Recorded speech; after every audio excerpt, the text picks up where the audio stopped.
மத்தேயு 8ஆம் அதிகாரம். அவர் மலையிலிருந்து இறங்கின போது திரளான ஜனங்கள் அவருக்கு பின் சென்றார்கள்.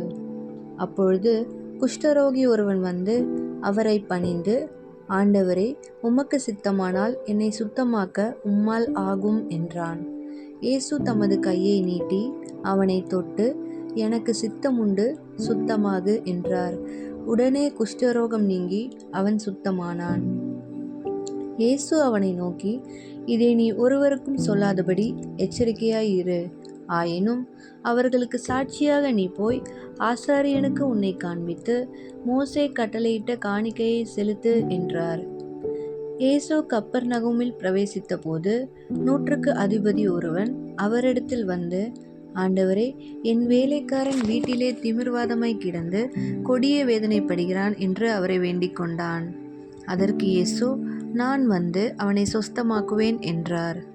100க்கு அதிபதி பிரதியுத்தரமாக, ஆண்டவரே, நீர் என் வீட்டுக்குள் பிரவேசிக்க நான் பாத்திரன் அல்ல.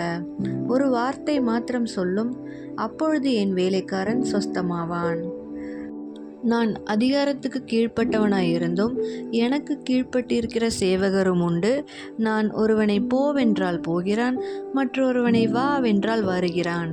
என் வேலைக்காரனை இதை செய் என்றால் செய்கிறான் என்றான். இயேசு இதை கேட்டு ஆச்சரியப்பட்டு தமக்கு பின் செல்லுகிறவர்களை நோக்கி, இஸ்ரவேலருக்குள்ளும் நான் இப்படிப்பட்ட விசுவாசத்தை காணவில்லை என்று மெய்யாகவே உங்களுக்கு சொல்லுகிறேன். அநேகர் கிழக்கிலும் மேற்கிலும் இருந்து வந்து பரலோக ராஜ்யத்தில் ஆபிரகாம், ஈசாக்கு, யாக்கோபு என்பவர்களோட பந்தியிருப்பார்கள்.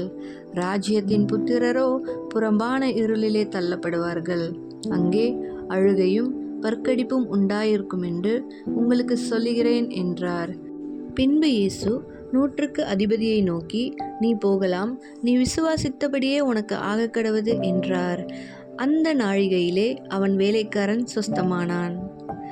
இயேசு பேதுருவின் வீட்டிலே வந்து அவன் மாமி ஜுரமாய் கிடக்கிறதை கண்டார். அவர் அவள் கையை தொட்ட உடனே ஜுரம் அவளை விட்டு நீங்கிற்று. அவள் எழுந்திருந்து அவர்களுக்கு பணிவிடை செய்தாள். அஸ்தமனமான போது பிசாசு பிடித்திருந்த அநேகரை அவரிடத்தில் கொண்டு வந்தார்கள். அவர் அந்த ஆவிகளை தமது வார்த்தையினாலே துரத்தி பிணியாளிகள் எல்லாரையும் சொஸ்தமாக்கினார். அவர் தாமே நம்முடைய பலவீனங்களை ஏற்றுக்கொண்டு நம்முடைய நோய்களை சுமந்தார் என்று ஏசாயா தீர்க்கதரிசியினால் உரைக்கப்பட்டது நிறைவேறும்படி இப்படி நடந்தது. பின்பு திரளான ஜனங்கள் தம்மை சூழ்ந்திருக்கிறதை இயேசு கண்டு அக்கரைக்கு போக கட்டளையிட்டார். அப்பொழுது வேதபாரகன் ஒருவன் வந்து, போதகரே, நீர் எங்கே போனாலும் உம்மை பின்பற்றி வருவேன் என்றான். அதற்கு இயேசு, நரிகளுக்கு குழிகளும் ஆகாயத்து பறவைகளுக்கு கூடுகளும் உண்டு, மனுஷகுமாரனுக்கோ தலை சாய்க்க இடமில்லை என்றார். அவருடைய சீஷர்களில் வேறொருவன் அவரை நோக்கி, ஆண்டவரே, முன்பு நான் போய் என் தகப்பனை அடக்கம் பண்ண எனக்கு உத்தரவு கொடுக்க வேண்டும் என்றான். அதற்கு இயேசு, மரித்தோர் தங்கள் மரித்தோரை அடக்கம் பண்ணட்டும், நீ என்னை பின்பற்றி வா என்றார். அவர் படவில் ஏறின போது அவருடைய சீஷர்கள் அவருக்கு பின் சென்று ஏறினார்கள். அப்பொழுது படவு அலைகளினால் மூடப்படத்தக்கதாய் கடலில் பெருங்காற்று உண்டாயிற்று. அவரோ நித்திரையாய் இருந்தார். அப்பொழுது அவருடைய சீஷர்கள் வந்து அவரை எழுப்பி, ஆண்டவரே, எங்களை இரட்சியும், மடிந்து போகிறோம் என்றார்கள். அதற்கு அவர், அற்ப விசுவாசிகளே, ஏன் பயப்படுகிறீர்கள் என்று சொல்லி எழுந்து காற்றையும் கடலையும் அதட்டினார். உடனே மிகுந்த அமைதல் உண்டாயிற்று.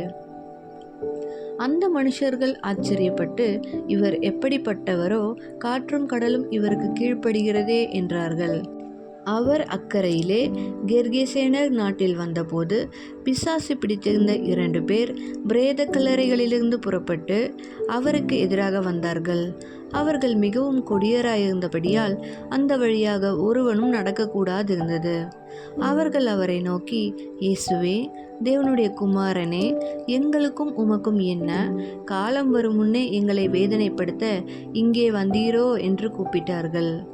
அவர்களுக்கு கொஞ்ச தூரத்தில் அநேகம் பன்றிகள் கூட்டமாக மேய்ந்து கொண்டிருந்தன.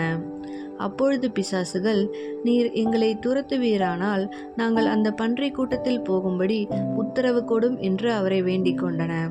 அதற்கு அவர், போங்கள் என்றார். அவைகள் புறப்பட்டு பன்றி கூட்டத்தில் போயின. அப்பொழுது பன்றி கூட்டமெல்லாம் உயர்ந்த மேட்டிலிருந்து கடலிலே பாய்ந்து ஜலத்தில் மாண்டு போயின. அவைகளை மேய்த்தவர்கள் ஓடி பட்டணத்தில் சென்று இந்த சங்கதிகள் எல்லாவற்றையும் பிசாசு பிடித்திருந்தவர்களுக்கு சம்பவித்தவைகளையும் அறிவித்தார்கள். அப்பொழுது அந்த பட்டணத்தார் யாவரும் இயேசுவுக்கு எதிர்கொண்டு வந்து அவரை கண்டு தங்கள் எல்லைகளை விட்டு போகும்படி அவரை வேண்டிக் கொண்டார்கள்.